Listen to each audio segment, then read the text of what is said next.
Hello LEGO fans, Bricks Unbound here with another Building Hogwarts video, and today we're looking at the Grand Staircase Tower. So you might have noticed the thumbnail actually showed a little bit of interior detail on this, which is certainly there and we'll get to in this video. But starting out, I wanted to show you how it is in general going to be looking. So just giant round tower. You've seen this type of design for tower in I think just a video I did on tower designs a while back, and this is of course the largest one. This tower is really the main tower you see when you're looking at a front shot of Hogwarts. It's the super tall one and super wide one next to the Great Hall. And I decided that is where the staircases are going to be in Hogwarts. I don't know if that's officially where they are, but really the interior dimensions of things in the movies and the exteriors don't really line up that well. So it is what it is, but this tower is nice and tall, so it's a good place to put all those moving staircases and things inside of. One difficulty, obviously, for a LEGO MOC is you want to be able to show off the inside, but then also still have a nice exterior to it.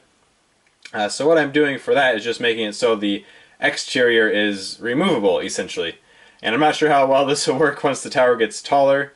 It's already, I don't know, 20 or so bricks high right now, and it's not even close to as tall as it needs to be, obviously. It's going to be 3 or 4 times this height at least. But to get inside here and see what's going on, the outside of it actually just lifts up and off. And that works really well right now. Like I said, once it gets bigger, that might cause a few more problems. But looking at our interior here, and I apologize for all the weird shadows everywhere, it's just hard to do when you're going to have staircases sticking off at random directions here. But this is the actual grand staircase here. This middle lowest level is the grand staircase. In the books it's described as being a marble staircase. In the movies it changes what it looks like a ton of times. Some of them I don't think it's even really seen. But this is what I'm doing. It's kind of a mixture of what I read in the books and what I kind of saw in my head there. So it's not necessarily based off of any design in the movie, but I think in the books it's described as like a grand marble sloping staircase or something like that. So I wanted it to kind of curve out to the sides there, so it's wider at the bottom, and I thought it looked nice to have it wider at the top too. Again, this is mainly off of how I pictured it when I was reading the books, or when I still read the books. And then there's of course portraits that are all over the walls of this tower, and to do that I just used some clear panel pieces. There's some door frames, window frames in here, and then just put tiles around the outside.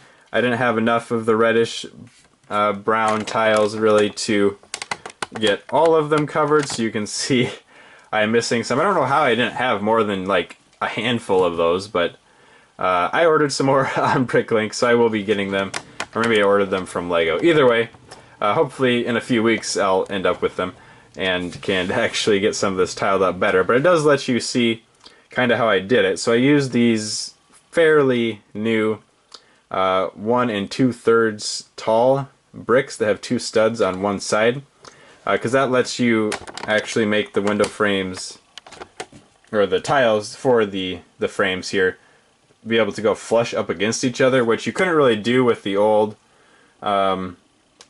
studs not on top bricks. The bricks have just 1 or 2 studs sticking off the side. They didn't line up perfectly for tiles and things. You could make it work, but it didn't give you nearly as much flexibility as these new pieces do. So that was a huge part of this.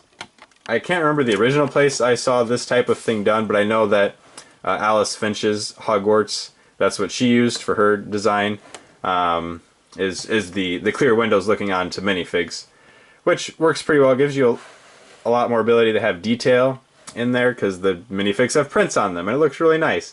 I had considered, and I might still do it for some of them, but doing more of a mosaic using a bunch of smaller 1x2 and 1x1 plates and things in various colors to kind of make it look portrait-like. But again, the detail just wouldn't have been there. And with these guys, I can even, if I want, rotate them around and have them standing differently or looking at people differently every once in a while. Because of course the characters and people in the Hogwarts paintings, they can move around. So, looking back down here in the books, again, there is described as there's being doors off to the sides of the grand staircase that would then lead down. Darn, that would then lead down to the dungeons and towards the kitchens. It's not quite going to line up like that with how Hogwarts is designed in the movies, which of course is what this mock is based off of. So you have to just live with that. But those doors, the idea is that they will lead down to like the Slytherin common room and things. I'm not sure if the common room, again, will actually be underneath this tower or not, but the book describes there being doors there, so I put doors there. As far as the railings on this, it's just some tiles and plates, and then they're clipped on, and just hold them in place there. Again, missing some 1x2 tiles in light bluish gray. I can't believe I couldn't find, I just needed 2, and I couldn't find them, but I'm sure they're somewhere and they'll pop up. Let me try to reattach the railing up here. There we go. So I'm fairly happy with how this is looking, and as you notice when I was moving this around, it does split open in the middle. The idea being that when this is completely closed up, there'll be walls here, so you won't actually be able to really see in. I'm planning on this section here having a little archway there, so you could look up at least the main staircase there. But if I want to display it, I can pull it out and open it up, and then you can see all the portraits on both sides there, which I think will look pretty nice. And there were little alcoves that this made for sticking some statues in there, so I did that as well. That'll pretty much wrap up this video. It took a lot more time to put this together than I would have expected. I originally had this staircase just being a straight staircase that went up. Then I had the sides go out, and then it just came in the middle, and that went up straight. Then I decided, let's try to just have the top spread out as well once you get up there, and I'm pretty happy with this look. Let me know what you think down in the comments, and please make sure you're coming back for some more videos. Thank you for watching.